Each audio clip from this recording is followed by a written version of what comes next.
प्रेरणास्पद कथाएं YouTube channel पर मैं धनंजय जैन आप सभी का हार्दिक अभिवादन करता हूँ। छोटी सी कहानी डीजे की जुबानी। दोस्तों, सम्राट विक्रमादित्य और रानी लीलावती, जो कि कंचनपुर जैसे सुविशाल साम्राज्य की सम्राज्ञी थी, और एक तरह से यूं कहा जाए तो जिद्दी घोड़ी, पर उसके अंदर भी लगाम डालने की ताकत। इतने राजा महाराजा आके कैद के अंदर आजीवन आबद्ध हो गए, किसी की हिम्मत नहीं उसको लगाम लगाने की। वो सिर्फ और सिर्फ राजा विक्रमादित्य की हुई। अभी तक 2 शर्त सम्राट विक्रमादित्य जीत चुके थे। बारी थी तीसरे शर्त की। रात्रि का तीसरा प्रहर शुरू हो गया था, और इस तीसरे प्रहर में जो जलकुंभ रानी और महाराज विक्रमादित्य के बीच में रखे हुए सुंदर से बाजोट के ऊपर देदीप्यमान हो रहा था, उसके ऊपर जो रेखा चित्र अंकित थे सचमुच में आकर्षित कर रहा था। और जलकुंभ राजा के साथ वार्तालाप करने के लिए समुद्यत हो चुका था। जलकुंभ बड़े ध्यान से महाराज विक्रमादित्य की कहानी सुन रहा था, क्योंकि जलकुंभ के अंदर वेताल प्रविष्ट हो चुका था। सम्राट विक्रमादित्य ने 4 मित्रों की कहानी सुनाई, जो कि आप पिछले 2 एपिसोड में सुन चुके हो। सबसे पहले काष्ठ शिल्पी, वस्त्र शिल्पी, सोनार और ब्राह्मण देवता। चारों मित्र की घनिष्ठता शंखपुर नगरी के अंदर विदित थी, पर ये चारों मित्र परदेश में अपना नाम, अपनी कीर्ति, अपनी यशोगाथाएं फहराने के लिए और भरपूर पैसा कमाने के लिए शंखपुर को छोड़कर, शंखनगर को छोड़कर निकल पड़े थे। और जैसे ही दूसरे नगर की सीमा के अंदर इन्होंने प्रवेश किया था, जंगल होने के कारण से चारों ने बारी बारी से पहरा देना मंजूर कर लिया। और प्रथम प्रहर में काष्ठ शिल्पी ने सुंदर सी काष्ठ के अंदर नारी प्रतिमा का सर्जन कर लिया। द्वितीय प्रहर में वस्त्र शिल्पी ने उसको सुंदर से वस्त्रों के परिधान से परिधारित कर दिया। तीसरे प्रहर में सोनार ने विभिन्न विभिन्न सुंदर आकर्षित ऐसे आभूषणों से उसको सुसज्जित कर दिया। और अंतिम प्रहर अर्थात चौथे प्रहर में ब्राह्मण देवता ने मंत्रोच्चारण के द्वारा उस काष्ठ रूपी नारी के अंदर जान फूंक दी। नारी जागृत हो उठी। अब इन चारों के बीच में विवाद होने लगा कि वो पत्नी किसकी बनेगी। उस विवाद को समाप्त करने के लिए ये एक राजा के पास आज पहुंचने वाले हैं। यहां तक आपने सुन लिया दोस्तों। राज दरबार के अंदर जब दंडाधिकारी ठीक निर्धारित समय पर उन्हें लेकर गया, तो राजा ने कहा, कौन है, कहां से आए? दंडाधिकारी ने कहा कि इस तरह से नगर के बाहर जो उद्यान है, वहां पर जो सराय है, उसमें 5 रुके हुए थे, पर कुछ बात इनकी अटपटी सी लगी और ये आपसे ही मिलना चाहते थे, और कहते कि हमें तो राजा ही न्याय देंगे। आपके सामने प्रस्तुत है। राजा ने कहा, कहो किस बात का न्याय चाहिए? ब्राह्मण देवता ने कहा, आज तक की जो पूरी उनकी हिस्ट्री थी, किस तरह से अनामिका का जन्म हुआ, सब सुना दिया।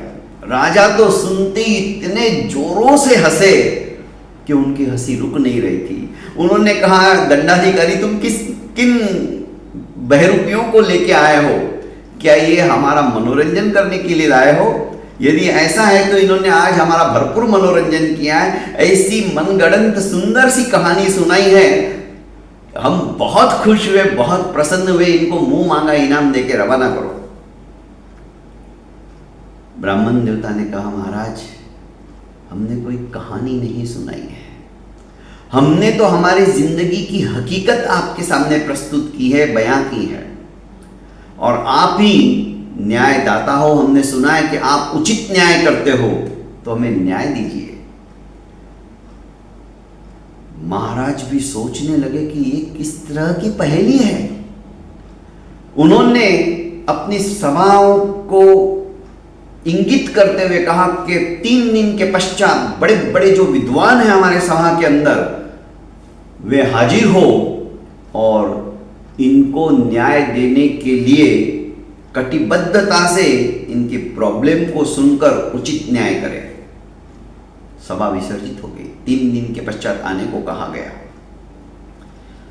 अब 3 दिन के बाद जब ये 5 राजसभा में गए, राजा राज सिंहासन के ऊपर अधिष्ठित थे, उन्होंने अपने समस्त विद्वानों को संबोधित करते हुए कहा कि सुनो, आज इनकी समस्या का निराकरण होना ही चाहिए। एक उद्भट विद्वान ने कहा कि इसमें निराकरण की क्या बात है, समस्या है ही कितनी बड़ी और कितनी जटिल। आज हमारे इस धरती के ऊपर यत्र तत्र सर्वत्र स्वयंवर का विधान है। इन्हें कहो, अनामिका को, कि स्वयंवर हाथ में माला लेकर इन चारों के सामने खड़ी हो जाए, जो इसे पसंद आए उसके गले में माला डाल दे, समस्या का समाधान। अनामिका ने कहा, ये तो सब हम पहले ही कर चुके हैं, पर मैंने भी प्रतिज्ञा की कि राजा जी जो निर्णय देंगे हमें वही मंजूर होगा, और मैं तो इनको जानती भी नहीं हूं, इन्होंने ही मेरा सर्जन किया, ऐसा ये चारों कह रहे हैं, पर न्याय दृष्टि से मुझे किसकी अर्धांगिनी बनना चाहिए, ये मेरे अंदर सूझबूझ नहीं है। राजा ने कहा, ये सही कह रही है, हमें उचित निर्णय लेना होगा, शास्त्रोक्त विधि से हमें निर्णय देना भी होगा, क्योंकि ये स्त्री का समस्त जिंदगी का सवाल है। अब पूरी सभा स्तब्ध हो गई। किसी को भी कोई उत्तर देते नहीं बन रहा था कि आखिर इसको किसकी पत्नी बनना चाहिए। सभा को निरुत्तर देख चारों मित्र हताश हो गए, निराश हो गए, सोचने लगे कि अब क्या होगा। राजा भी न्याय देने में असमर्थ हो गया, अब हम किसके पास जाए। विक्रमादित्य ने जलकुंभ से कहा कि हे जलकुंभ, राजा भी समुचित न्याय नहीं दे पाया, अब तुम ही बताओ, उन चारों मित्रों में से अनामिका किसकी पत्नी होनी चाहिए। जलकुंभ ने कहा कि हे भद्र पुरुष, तुमने मेरे पर विश्वास रखकर मुझसे यह सवाल पूछा, मैं तुम्हें सटीक जवाब दूंगा, क्योंकि संसार को चारों तरफ से पानी ने घेर के रखा है और मेरे अंदर जल ही है, तो जल साक्षी है। जल के बिना जीवन अधूरा है, व्यक्ति जी ही नहीं सकता, समाप्त हो जाएगा। मैं जल को साक्षी लेकर तुम्हारे सवाल का जवाब दूंगा। मुझे लगता है कि इस संसार के अंदर बड़ी विचित्र घटनाएं घटित होती है, और आज तुमने जो एक कहानी सुनाई है यह भी विचित्रता से परिपूर्ण है, पर ऐसी कोई समस्या नहीं है जिसका समाधान ना हो। इस समस्या का भी समाधान है। मुझे लगता है कि काष्ठ की मूर्ति से तो कोई विवाह नहीं करेगा, इसलिए जिस ब्राह्मण देवता ने इसके अंदर जान फूकी, जिसने इसे इस संसार के अंदर लाया, उसका ही इसके ऊपर सबसे ज्यादा हक बनता है। और इसलिए माना कि इन तीनों का भी हक है, पर सबसे ज्यादा यदि इसके अंदर प्राण प्रतिष्ठा ही नहीं होती तो भला इससे कौन विवाह करता। इसलिए इस अनामिका का विवाह उस ब्राह्मण देवता के साथ ही होना चाहिए, क्योंकि उसकी शिक्षा, उसकी दीक्षा, उसको सुसंस्कारों से संस्कारित करना, रीति रिवाज, ये सब एक पति ही करता है। क्योंकि पत्नी जब अपने पीहर से ससुराल में आती है तो ससुराल के रीति रिवाज भी उसको पति के वहीं पे आके सीखने पड़ते हैं। तो हर दृष्टि से यदि चिंतन किया जाए तो ब्राह्मण देवता ही उसके असली हकदार है पति होने के। इतना सुनना ही था, रानी लीलावती उठी और जल कुंभ की तरफ बढ़ने लगी। बेताल ने देख लिया कि अब तो मेरी शामत आ गई। वो फटाक से वहां कर निकला और विक्रमादित्य के पास आकर छुप गया। अदृश्य तो था ही। रानी लीलावती ने उस जल कुंभ को उठाया और सुदूर फेंक दिया। रानी का क्रोध चरम सीमा पर पहुंच गया था। विक्रमादित्य ने कहा कि लीलावती जी, आप क्रोधाभिभूत मत होइए। क्रोध बुद्धि और विवेक का नाश कर देता है। यदि आपको जलकुंभ के उत्तर से संतुष्टि नहीं है तो आप न्याय कीजिए। उचित न्याय क्या है, वो किसकी पत्नी बननी चाहिए, आप सभा के सामने अपनी बात को अभिव्यक्त कीजिए। आप इस तरह से गुस्सा और मौन होकर काम नहीं चलेगा।